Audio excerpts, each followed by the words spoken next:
All right. So I know folks are introducing and meeting and greeting in the chat. So I'm very excited that's happening. I hope that continues to happen throughout the conversation and our time here together today. But Ben and I are very excited to be here and kind of present a lot of the stuff that we've been working on. And I'll be honest, a lot of the stuff that I've been able to do now that I have a colleague like Ben as part of our team here at BWF. And it's very exciting. You know, I was at a conference last month. It was the AASP conference in New Orleans, and it was exciting to be in person and see a lot of familiar faces and see a lot of new folks and network and interact. And I reminded myself, one of the things that I love to do when meeting people for the first time is not ask them where they're from or where they live, but I like to ask people what they're passionate about. What are you passionate about? Because I get a lot better answer. You know, I'm passionate about running, or I have comic books, or I have plants, or my kids or something. I have plants, I don't have kids, and I don't have comic books, but I'm really passionate about this industry, and I'm really passionate about what we're talking about today.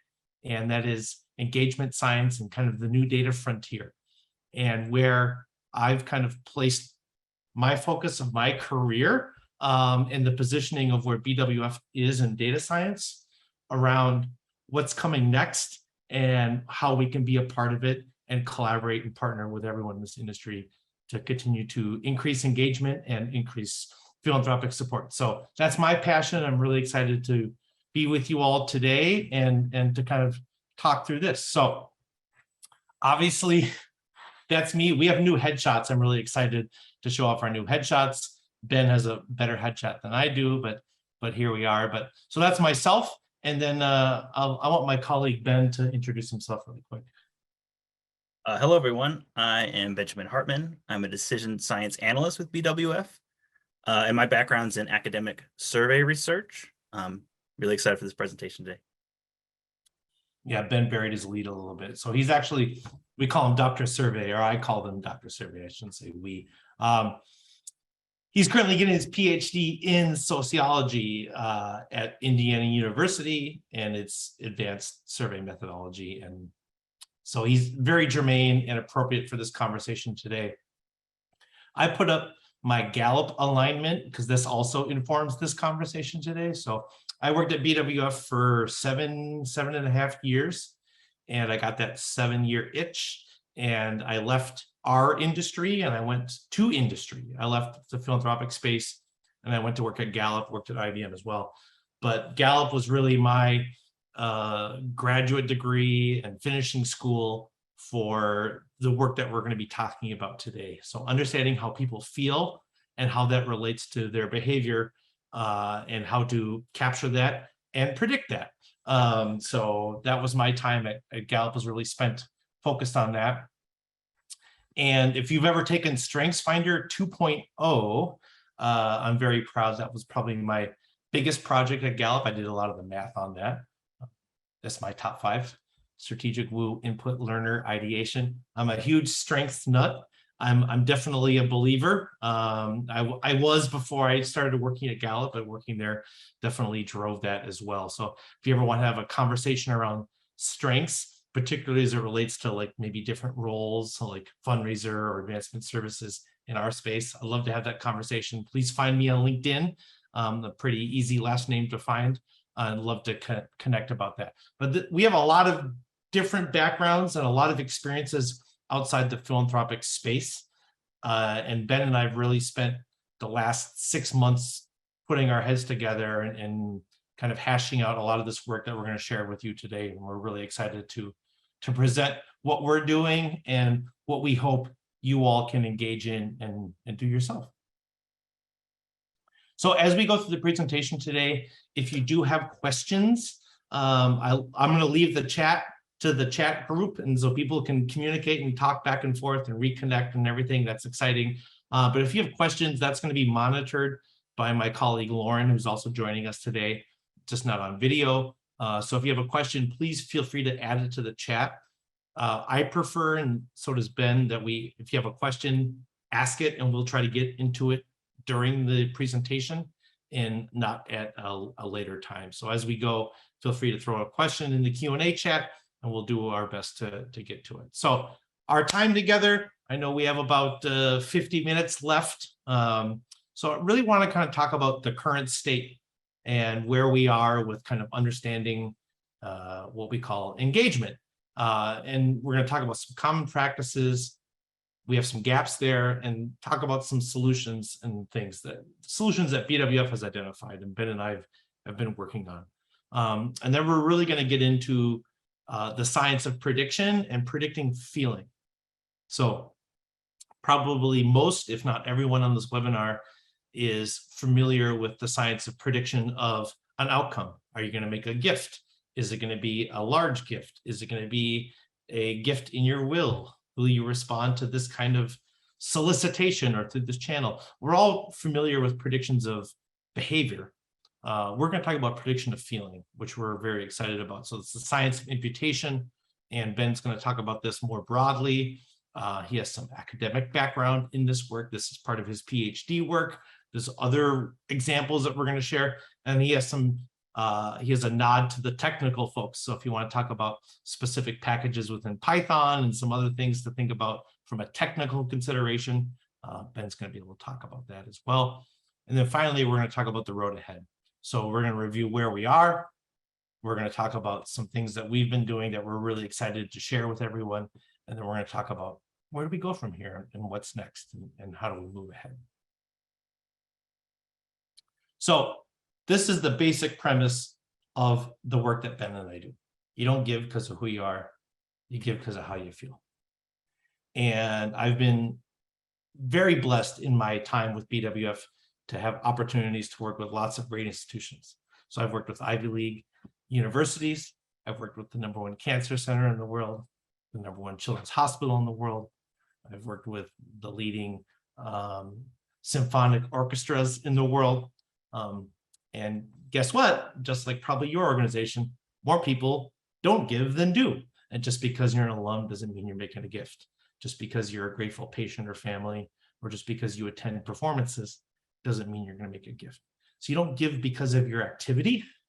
You give because of your perception and engagement with an institution. So this is the core thesis that we're starting our work with. This is not particularly revolutionary.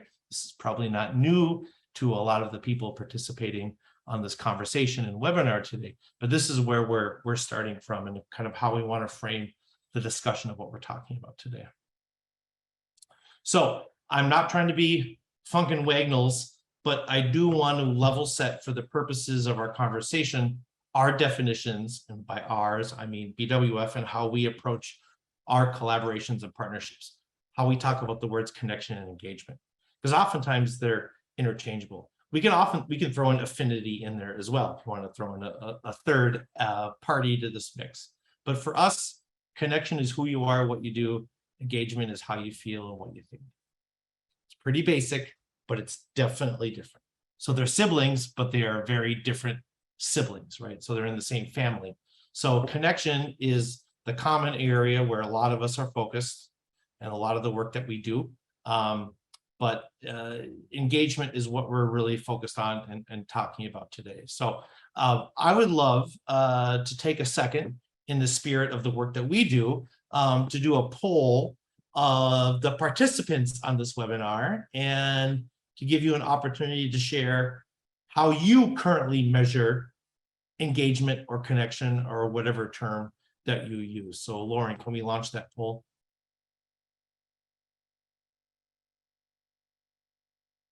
So I'm going to give us about 25, 30 seconds here. So how do you currently measure engagement? It should be a select all that apply situation. Alex, there's also a question in the chat about affinity definitions, if you want to throw that out while people are filling the survey. So at BWF, or for us, affinity is sub-engagement. That's pride, passion, identity, and awareness for an organization. So, I'm really proud to be affiliated. I couldn't imagine a world without. Affinity for us is also a thinking, feeling, perception versus a behavior, and something that we measure, and I'll show some of that in a second too. All right, well, actually, we'll go to a minute here. We're going to close the survey here. 8 seconds. 5, 4.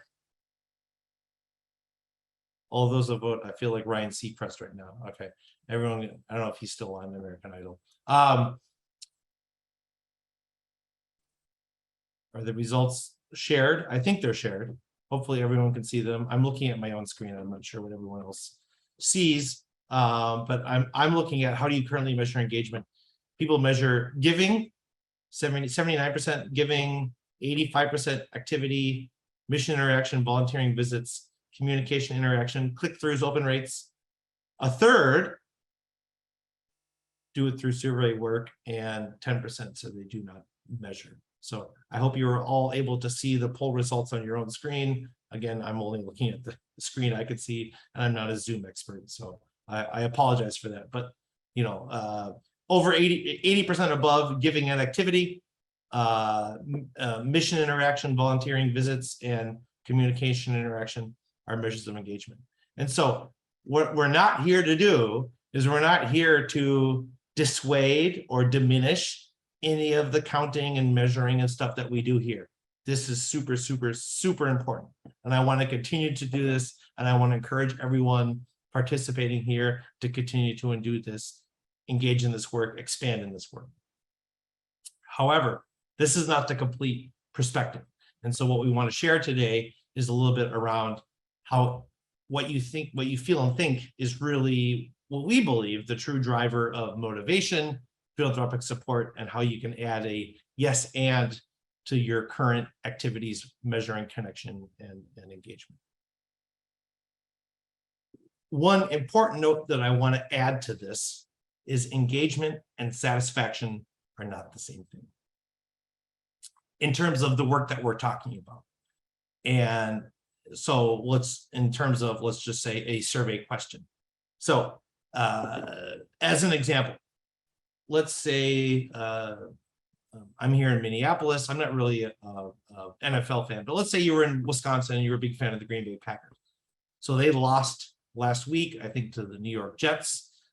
Ben's laughing, he's probably a Vikings fan. And they're not doing particularly well. So if you went to the game, you spent a lot of money and you sat outside and they lost to a team that they should normally beat, your satisfaction with that game is probably pretty low. Your satisfaction with that experience is probably pretty low. Think of the same thing like going to your favorite restaurant and having a bad meal, seeing your favorite actor in a kind of a lousy movie, or your favorite band that has a terrible performance or an album you don't care for.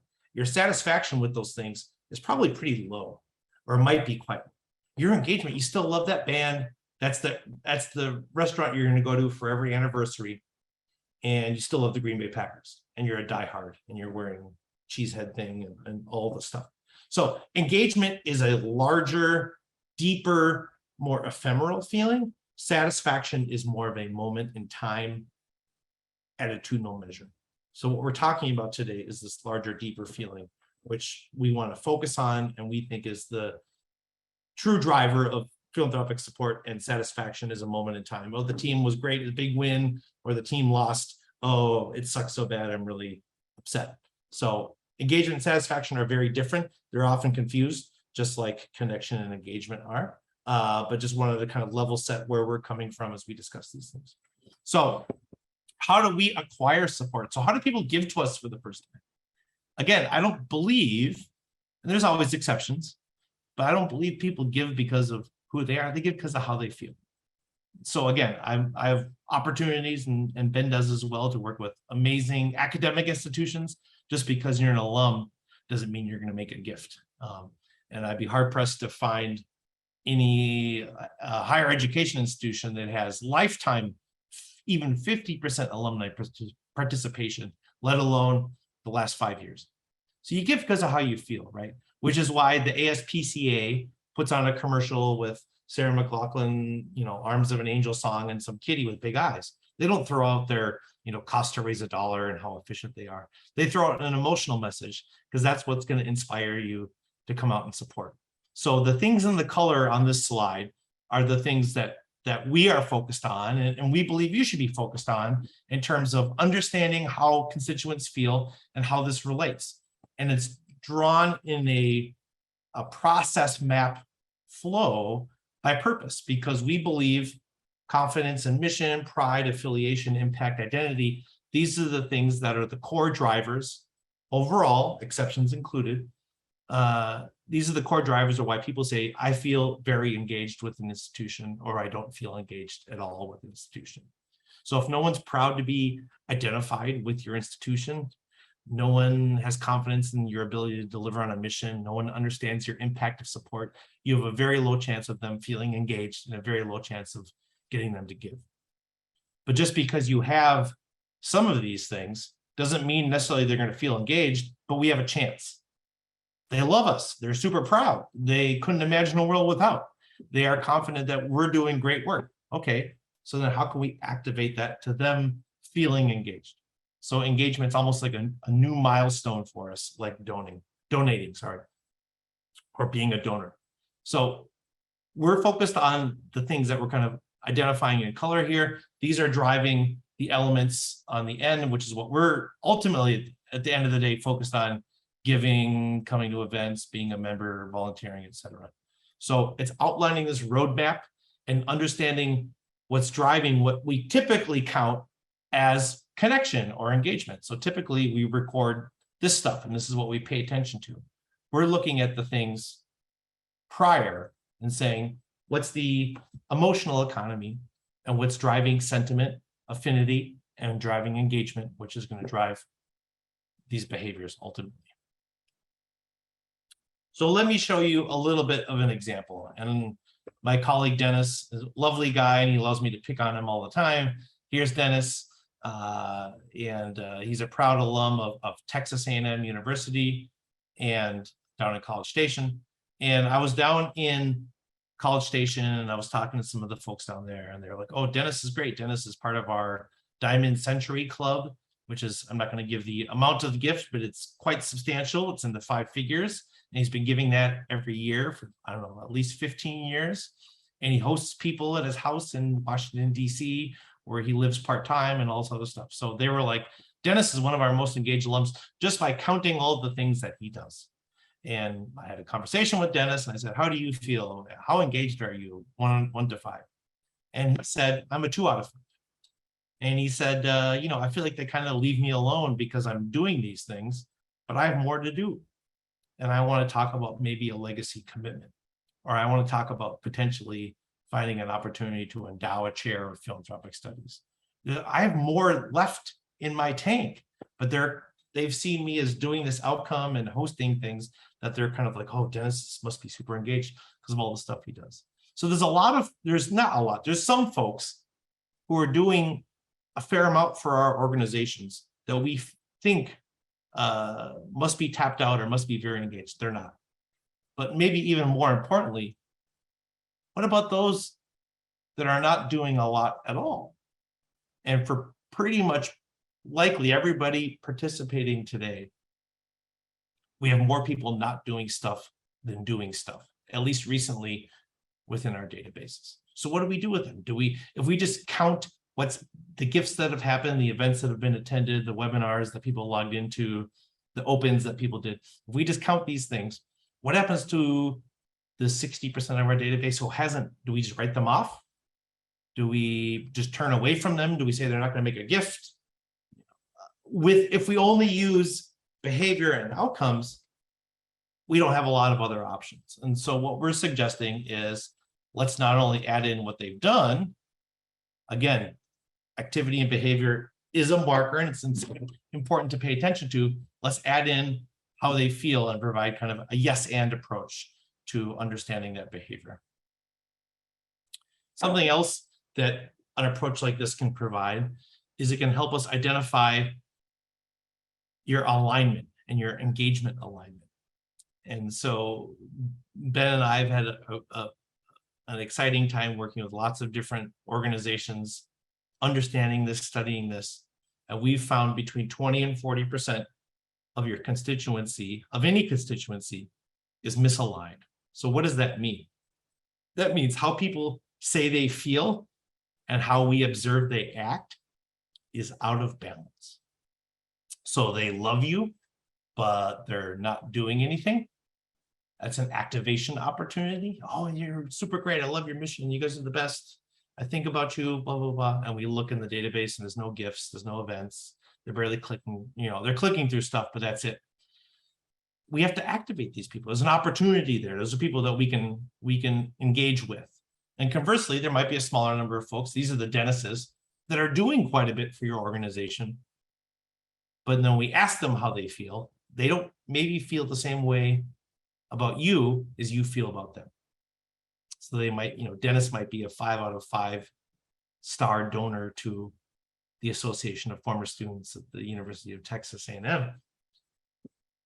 Dennis feels differently. So it's our opportunity to understand how people feel and how people act. Because philanthropy is essentially an irrational behavior, and it's a psychological behavior. It's built upon, again, about affinity and engagement, and that's what's going to drive activity in the future. So I do want to address this. This is something that Ben and I come across as kind of proponents and evangelists for survey and survey work, is that, everyone kind of hates surveys, or everyone hates surveys kind of. And there's a couple of reasons for that. There's been lots and lots of bad surveys. And I'm saying that confidently because I've written my fair share. So I've contributed to that perception and reality, not even perception, reality in the marketplace. That was a long time ago. I'm in a much different place now in my career with my experiences. But there's been a lot of bad surveys out there. So I understand that, but let me reaffirm, there's no strategy that is superior to directly asking people how they feel. And I'm sorry for, and I want an apology for the click-through disciples. I open a lot of emails and I get lots of stuff from organizations who want to ask me for money. And I give to maybe 15% of those that I get emails from. But I open everything and I want to see what's going on. Just because I click through something doesn't mean I'm engaged. That kind of passive, what I consider that kind of passive listening or cocktail party listening. You hear something, you don't know exactly who said it, or you don't really know what it means. It's valuable data, but there's nothing superior to saying, hey, how do you feel about us? And do you like being associated with what we're doing? And if we didn't exist tomorrow, could you even imagine that? There's nothing from a behavioral standpoint, whether it's giving, event involvement, or opening, click-throughing, liking, referring, that's a proxy for those kinds of questions. So those are still always going to be the best ways to gather that important and very, very powerful information. And so as we're thinking about surveys, this isn't a webinar about surveys, this is about engagement data and how to do imputation and what's coming. But it's a few things to think about if you're moving into and reconsidering or considering refining or improving your current survey work. A couple of things that Ben and I definitely preach and feel very strongly about and like to share with people we collaborate and partner with. Shorter is always better.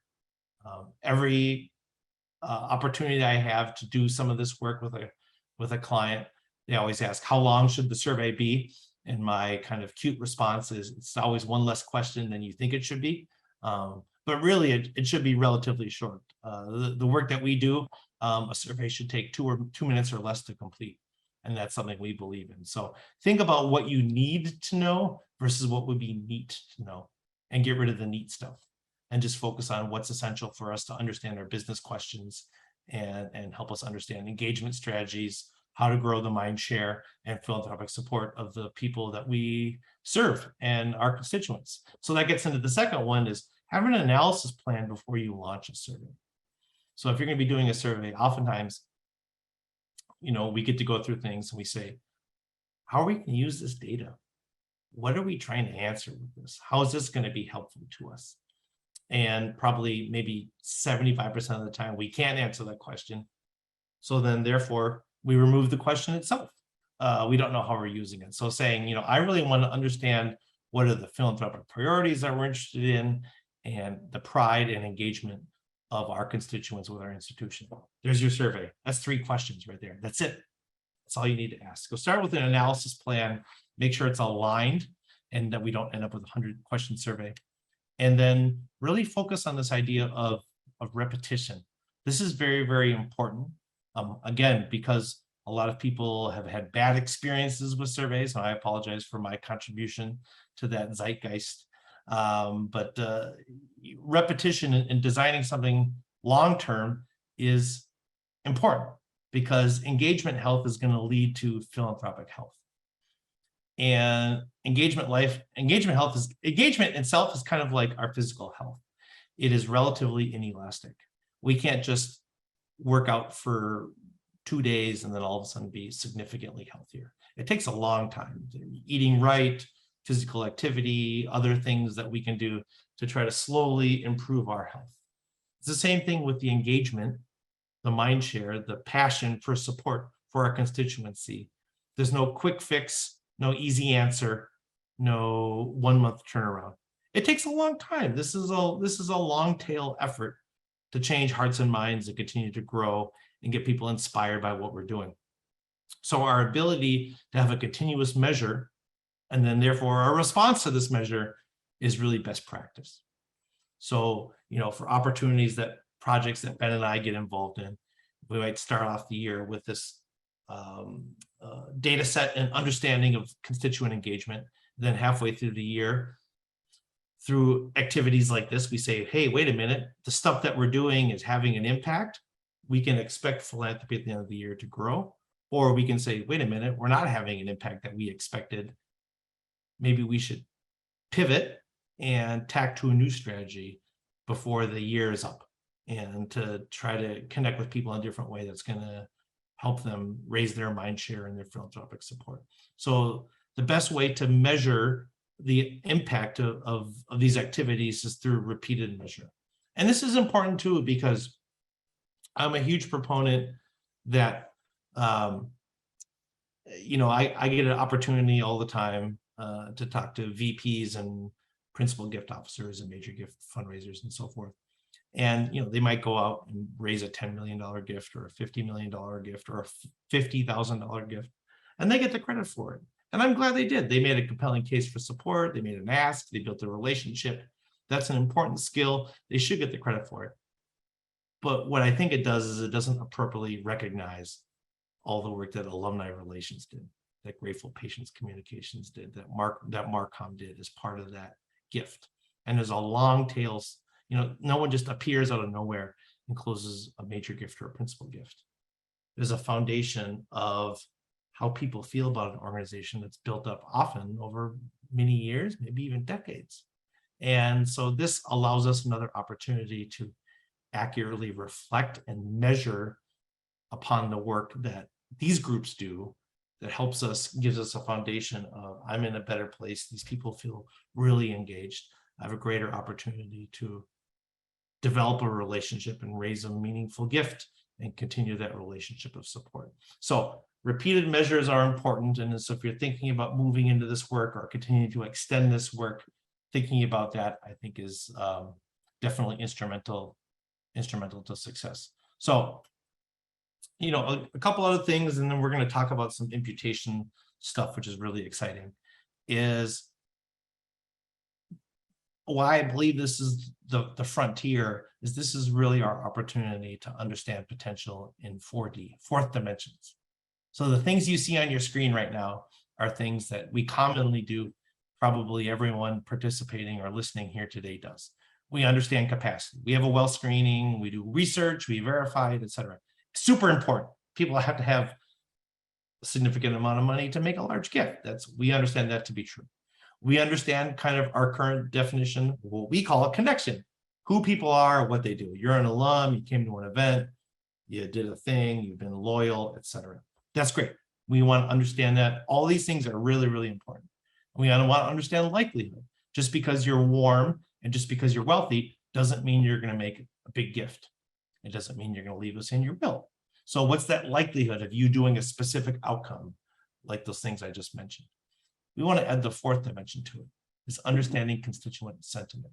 And we believe this gives us a ton of additional opportunities to focus or zoom out at groups that are currently in a way that's currently not captured by the first three things, which is who you are and what you do. So we're kind of breaking through the barrier and seeing that fourth wall of how do you feel and how does this relate to philanthropy and our opportunity. Again, not only for top supporters like Dennis, who we called out before, but maybe the 60% of your database who hasn't made a gift in the last 5 years. So what, are you just going to write them off? They wouldn't score well in a model. They definitely wouldn't score well in the connection score. They might have some money, but if they haven't done these things, a traditional approach just focused on these three may not elevate those opportunities. But what they haven't done, it doesn't mean that they won't do. So let's think about how they feel. Let's understand how they feel. And that's what this fourth dimension is. And that's what we're really excited about. And what Ben and I are excited to share with this industry and hope grows in the future. So this is kind of what we're going to be talking about today, what Ben's going to be sharing about, and is really going to be getting into this reality of survey work, which I talked about a few minutes ago, is what do we do with the non-respondents? So within the survey universe, if you are a smaller institution, maybe a liberal arts college or a local nonprofit, 10% would be a response rate that Ben and I would be happy by for a survey. If you're a large public university, you're a large urban academic medical center, or you have a database of 500,000 or more people, 5% would be a great response rate. So we get survey responses, we understand the mind share, pride, passion, identity, awareness, engagement of everyone who took the survey. That's awesome. What about everyone else? What are we going to do? We have scores. For these scores, we have a connection score probably on everybody in our database. We probably well screened everybody in our database. We probably, hopefully, have a predictive model in everybody in our database. What about engagement? And so with surveys, if we only have 5% response rate, 10% response rate, we have a huge gap from a business perspective, from a data perspective. And that's where we're going to talk about the imputation work that you can do to extend our line of sight, extend our reach into the mind share and perception of constituents who did not or were not able to participate in the survey process.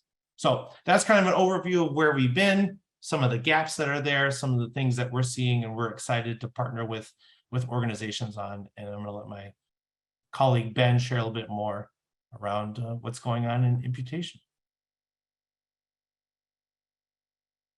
So hello, everyone. So if we're thinking about imputation, what we're thinking about is prediction.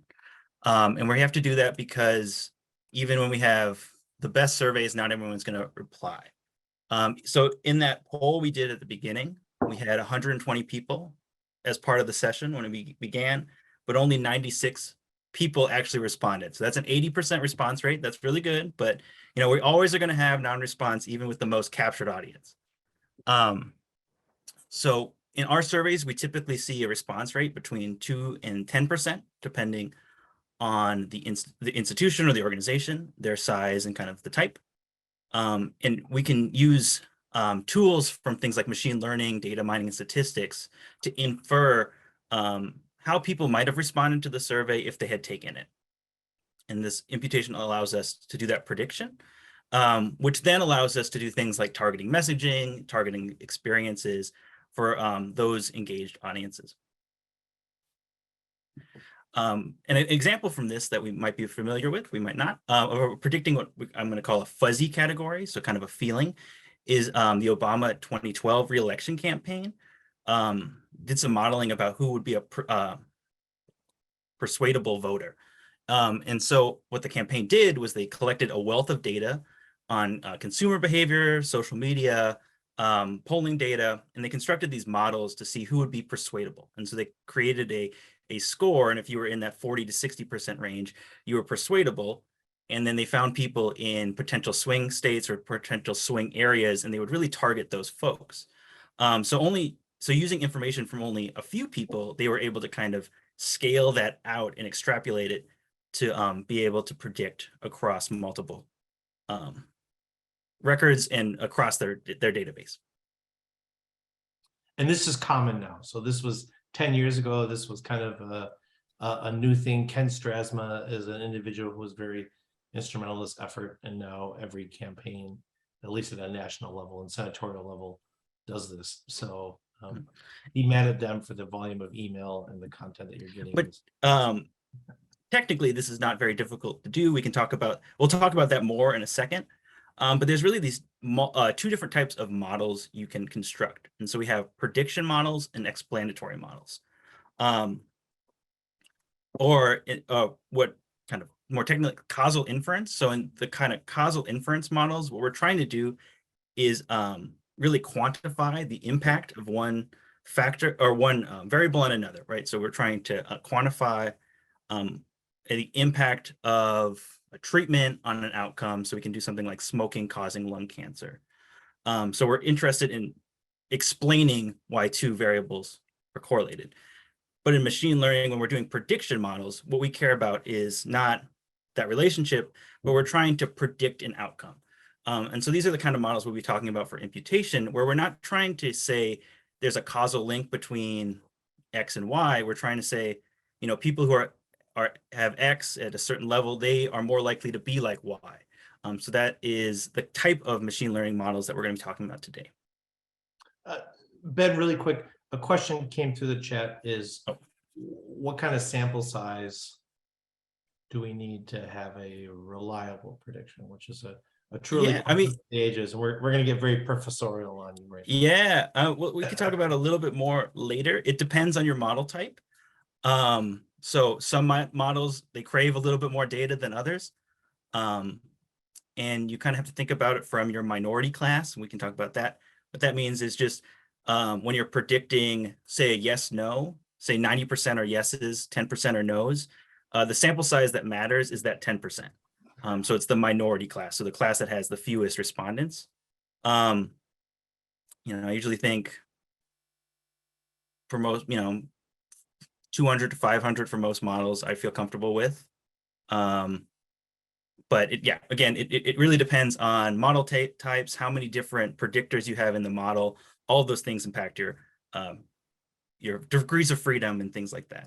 Yeah, and just from a like a level setting context standpoint, as we're barreling towards November 8th, you might get a lot of information around kind of like generic ballot. Do you support this party or that party?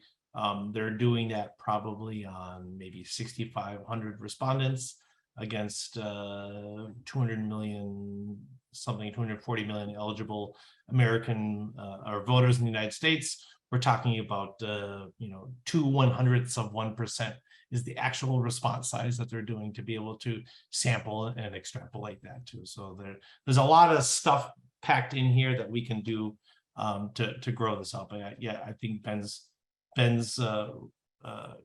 response is pretty proud on. Yeah, and so these types of models that we're talking about today, we call it classification models. And so those are things like identifying what's spam, what's not. We're trying to have these different classes, so or outcomes levels that we're trying to predict. So things like spam, not spam, and they can be binary, so that yes, no, spam, not spam, or multi-label, which is things like if it's a green, blue, red, purple. In our case, we have a 1 through 5 measurement for engagement, and so 1, 2, 3, 4, and 5 are different labels. And really, we can do any sort of type of classification model. So we have things like support vector machines, random forest, neural networks, k-nearest neighbors. Those are all types of classification models, and it really depends on sort of your data, which might fit best. They all have different mathematical properties. They have different assumptions, but they kind of all have the same goal, where you're trying to predict an outcome the most accurately based on some other data we have observed. And so those are things we would have maybe, those click-through rates we talked about, giving, event attendance. Those are factors that might be correlated with engagement, and we can use them to kind of predict how people are feeling, but they're not necessarily the same thing. They're kind of apples and oranges. And then this process looks like what we're going to do is we're going to combine our survey data with data that we have on giving, demographics, and then this is kind of the more machine learning part, is you're going to split into your test, your training and your validation sets. So we'll take a random subset of data. We're going to train the model, so the model will learn the patterns in the data. We're going to test it to evaluate it on a second set of data, and then use that kind of model that we're kind of constructed to later on predict the classification outcome across different records. So everyone who didn't take the survey, we have a model now that would predict what their engagement would be if they given those who responded. So we'll create these things that we call like lookalike models, right? So we can see here alumni 1 and alumni 2 are both English majors who graduated from the same institution in the early 90s. Neither of them live within the state of the institution now. They've given $1,000 around $2,000, and they're infrequently participating in events. And so if what we think about what the model's doing, we're saying, these people look alike, but alumni 1, they took the survey. We know how engaged they are. We don't know how alumni 2 feels because they didn't take the survey. But if we say these, we can use a model to say, well, these two people are kind of in the same group. They're in the same, if we're using a key nearest neighbors, they're in the same neighborhood. And so we can use alumni 1 to predict how alumni 2 might feel. And we can do that across all alumni who responded to the survey to get kind of a more accurate model. And we can see alumni 3 now, graduated in the late 80s, was a chemistry major, donates $25,000 a year, and is very active in attending events. We're going to say, if we're using alumni 1 to kind of infer what alumni 2 is and how their engagement score would be, we would say that you wouldn't use alumni 1 to infer alumni 3. Those are kind of that's not the appropriate lookalike or the appropriate look alike. So we can use that data to help us infer what that engagement might have been. And so here is an example from some data we had. And on the left bar is the actual responses. Our right bar is those that we predicted. And we can see that we can create these algorithms, these models that really do a pretty good job of identifying who's actually engaged and who's not. All right, and this is a 5 category outcome variable. We can do this with just the kind of top 2 boxes where it's just the 4s and the 5s, and we get an even greater accuracy. So we don't have to have a 1 through 5 measure. We can have any sort of outcome of engagement. So however we want to measure engagement, and we can use that to predict the engagement levels of those who didn't fill out the survey. So yeah, so the question here was, how engaged are you with blank institution or X institution? And the gray was how they responded. And if we didn't know how they responded, but we built a model and a training data set to say, wait, how do we think they would respond based upon these other factors? This is our ability to be able to match that data up, or as Ben mentioned earlier, to fit a model, kind of knowing the answers at the end. How can we go back and reverse engineer and align something that we think is representative? And to speak to the question that the chat, which is how do we prevent ourselves from matching lookalike characteristics that aren't actually relevant for inference? This is what the model does. So the model will go in and identify which of those characteristics are relevant. So we're not making those decisions ourselves. We're letting the model make those decisions by looking at those patterns within the data. And that's an iterative process. So that's what machine learning gives you. It's like, it says, this is an important characteristic, and it combines a few others and says, wait a minute, this is no longer, this doesn't tell us, this does. And so it's through that iterative process of those techniques that you have an ability to identify what's truly explanatory or aligned with behavior causal, and what is just kind of corollary, but not Yeah, so that the previous slide, that was our test validation sets. If we look at what happens when we use that algorithm to predict then on our survey respondents who didn't actually fill out the survey, we might see here that you get a slight response bias or a slight positive. The people who took the survey are going to be maybe a little bit more engaged than those who don't. So it might change the look of that distribution just a little bit, but we're going to be able to go from having only just over 3,000 people that we know how engaged they are to an additional almost 45,000 that we have some sort of inference or prediction of how they might feel or how they might be engaged with your organization. That doesn't necessarily mean it's going to be 100% accurate. No model ever is, but it gives us a little bit more information than we had otherwise.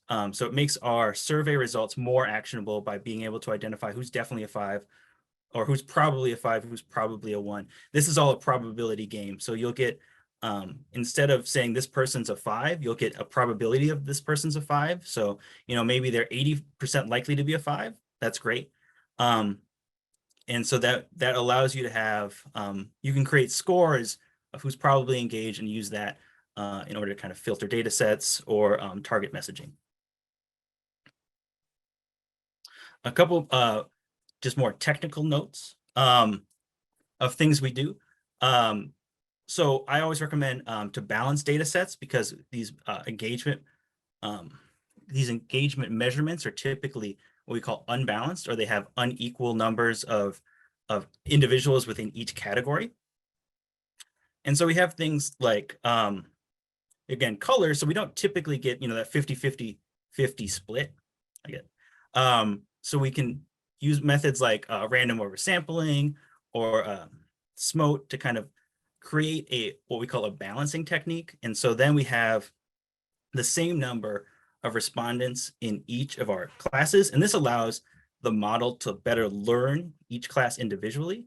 If we give it an outcome variable that's unbalanced, it will privilege the class that has the most. So if we say, 40% of people who responded to the survey are 2s on engagement, if we train a model without balancing first, it's going to guess 2s for everybody, or more so than if we balance, because it's going to be right a lot of the time just because it's unbalanced.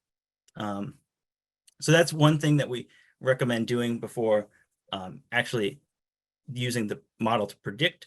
We also do consensus prediction, or if we wanted to look at some of it's a voting classifier. So we fit multiple models. So we don't just have to fit one model. We don't have to say, oh, random forest fits my data set the best. We can say, hey, there's a whole universe of models we can pick from. We can take all of them. We can balance, we can unbalance, we can make all the different variations of decisions, fit all of the models.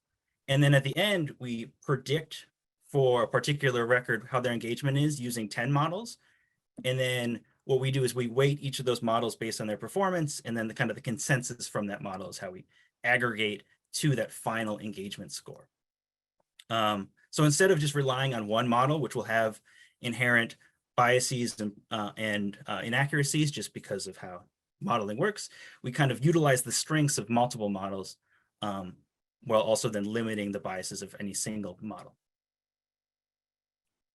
So I hope Michael Paulus is on this call and we have a good technical definition, and apologies for the non-technical folks who soldiered through that explanation. But this is something everyone can do.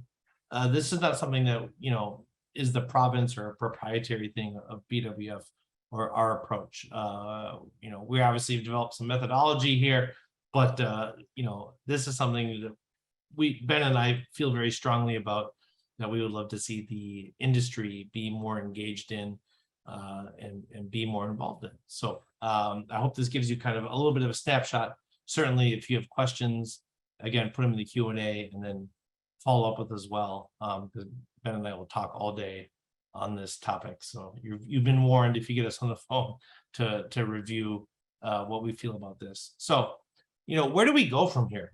Again, I really hope we start seeing opportunity in 4 dimensions and not just looking at the traditional data that we have. The traditional data we have, this data is hugely important. This is a big part of the work I do is in this data, in the green, the blue, and the red. This is not going anywhere. This is not devaluing. This is not minimizing the impact or importance of what these things can provide for our organizations. It's significant. So we need to continue to do these things, invest in these things, explore these things, develop skill sets, and align technology to these things. That being said, there's a whole completely, it's not even a different ballgame, a different sport being played out here, which is how do people feel about us? Not who they are, what they do, what's their bank account or their net worth, but how do they feel about us as an organization, or how do we believe they feel about us as an organization? And that can provide, we believe, and we have seen through collaboration, an unbelievable amount of opportunities for understanding, segmentation, drill down, zoom out, building personas, donor journeys. There's a lot of opportunities behind having this kind of work. And so, you know, if I could be so bold, this is the 180. This really gives us to a 360. Again, because you don't give because of who you are, how wealthy you are, what you've done. You really give, and you give significantly because of how you feel. And we can measure that, and we can predict that. And that's what we're really excited about. And that's what we hope that the industry is interested in exploring as well. And we're excited to have those conversations and support that effort. So where do we go from here? You know, from our time together, I hope you have some opportunities to say, you know, what do we currently measure as engagement? What are we counting? What are we valuing? What's important? Look at what you're doing. And I guarantee whatever you're doing is good. It's important, but it may not be complete. And so we're trying to show you a different, or a yes and. So all of this is yes and. None of this is, I'm not trying to diminish my predictive modeling business. We do a lot of work in that space. I'm excited to do that. This is yes and. So look at your current state, honestly assess, and what we think we know from what we do and what we don't know. Give an assessment from that and figure out where you are. Don't be afraid of asking. You know, find partners, create a conversation. You know, ask people and find an opportunity to say, how do you feel about us? What do you think about us? And maybe in a way that's different than satisfaction. I was talking about satisfaction earlier. Satisfaction is important. If you're doing event stuff, satisfaction matters. If you're doing moment in time measures, satisfaction absolutely has a place. But satisfaction is not engagement. It could just be the bad meal that you had at the restaurant that you love. Let's focus on the questions around the restaurant that you love. Okay. So think about that. Also, let's be very mindful. You know, I'm not trying to be deal a meal here, but let's watch our question calories. Be as thin and as limited as you could be. You know, there will be at some point, it hasn't happened yet, but there will be at some point, Ben and I have an opportunity for the client. We're going to do 3 questions in a survey, and it'll take someone 20 seconds to respond to, and we'll have an awesome response rate, and we'll get the information that we need to know to answer the questions. So count your question calories. Don't be broad, be focused. What's needed to know, NEED, not need to know. Pay attention to that. And then start with analysis first. You know, how to use this data to really drive our process. You know, what are we going to do with this? How's this going to help us understand our constituency? How's this going to help us, do we think, raise more money? That's really what I'm here for. I'm helping organizations raise more money. Engagement's important. I'm not dismissing engagement. Alumni engagement's important. Everyone feeling good, being communicated with, understanding the impact, it's all important. But we're here to raise money for the organizations that we work for because their missions are essential for all of us. And so what can we do to align that and make sure that we're connected to that? And just remember, you know, all models are wrong. Some are just useful. So these are models, just like all the other models that we're using. Model for connection, model for prediction of making a major gift, principal gift. These are likelihoods. Same thing with an engagement imputation model. Ben mentioned you have an 80% chance of feeling like this. That means you have a 20% chance of not, right? So all models, they're not guarantees, they're predictions, and they're all wrong, but some are useful. So find the ones that are useful for you and work to employ them and try to integrate them with what you're doing. So I know we just have like just a few minutes left. Got a few questions in the chat here. I'm going to try to answer some of them. Lauren has a question. Is the only way to get engagement data is to survey and ask how constituents feel? From our perspective, how we define engagement, direct action and asking how people feel is the only way to capture that data. We can capture other super important, super valuable, super useful data through what they do, their actions, behaviors, etc. We need that data. That's connection data for us, though. That's a different side. And that's commonly what we do and track and store within a CRM is data around that, and less of the data around perception and attitude. Because, as I talked about at the beginning, you don't give because of who you are. No one's compelled to give to us because you fixed my broken leg, treated my cancer, or I graduated from your institution. You give because of how you feel about all three of those places that I just mentioned. There's, we believe, no fake crab substitute for engagement. There's just engagement, and that's best defined by asking people how they feel. Derek has a great question about concepts of machine learning and good resources. Derek, Ben and I both have a bunch of good resources. I hopefully have your email from the sign up, and so we're going to follow up with you directly, just kind of some links for some better understanding from a non-technical perspective about what that is, and so you can get a better sense here.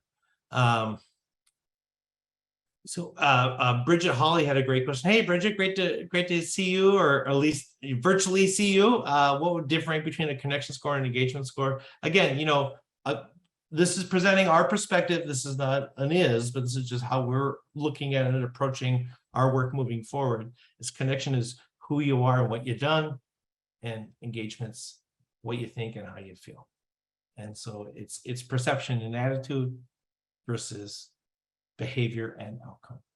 And those two, obviously, they align a lot of the time, but not all of the time. And in philanthropy, perception a lot of times is outcome, more often than not. So that's a leading indicator. How people think and feel about you is probably how they're going to act and interact with you. And so understanding where they are and understanding what would drive that and move that, we believe is very important to future success around that area.